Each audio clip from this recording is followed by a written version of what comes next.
So I wanted to circle back around. I'm going to say part two, but I did a little bit of more investigating. 3D printing with Games Workshop. I think this is going to be bigger than a lot of us realize. And this might be simply magnified. The optics might be magnified a little bit more because of how Games Workshop has recently been conducting themselves with Warhammer Plus and being very aggressive to the community. Or maybe just the tech has hit that evolution. Or maybe just now I'm really looking. We had cycled back a couple of weeks ago and explored on the channel in the Battletech community.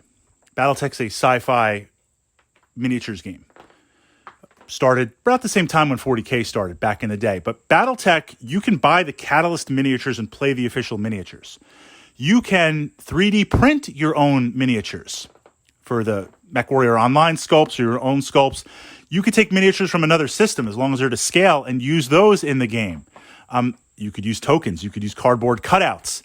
Battletech is open to anything. And in the Battletech community, if you bring 3D miniatures, the question isn't like what Games Workshop says, you can't use 3D printed stuff. I'm not even talking about copying miniatures. That's not exactly legal. But bringing your own converted or bringing your own 3D printed guardsmen, Games Workshop is like, you can't use them, you can't play 40K. Battletech community is like, those are some awesome 3D printed models. Where do I get them? Can you cook me up a batch, print me up a batch? It's this just like radically different mindset. But looking at this idea as Games Workshop raises prices, makes stuff that you can't get because everything is FOMO, fear of missing out, and limited release, I have seen a lot more 3D printing. And it's not like I want to print out some heads or some bit swaps.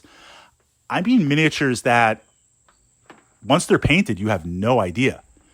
You have no idea the difference. I mean, we're at that point. Now, I don't know the tech exactly, certainly a high-end printer versus low-end printer, but I've seen a couple of pieces where if you didn't tell me, and I've been playing 40K for a long time, I wouldn't know. And again, I'm not getting into the legal issues. I'm not condoning it. I'm just reporting on it. I'm just seeing from a distance what's going on. What tripped my mind was now what I've seen, Titans, not baby Titans, Imperial Knights, not kind of like lower end echelon Titans, actual Titans. Take the stuff from Titanicus, scale it up to real size. For previously the domain of Forge World, I'm seeing these printed better quality for $20. And that hit me like a ton of bricks, because it's one thing to hear about it when you see it.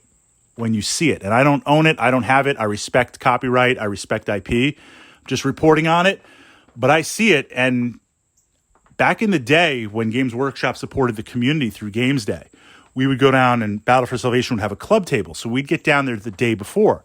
We'd hit the Forge World line as it's opening up. And I remember sitting there online, or I should say standing there. I'm ready to drop. I'm ready to buy an Eldar Titan. And it was like, I don't know, $500 or $600. And I was getting the weapon swaps.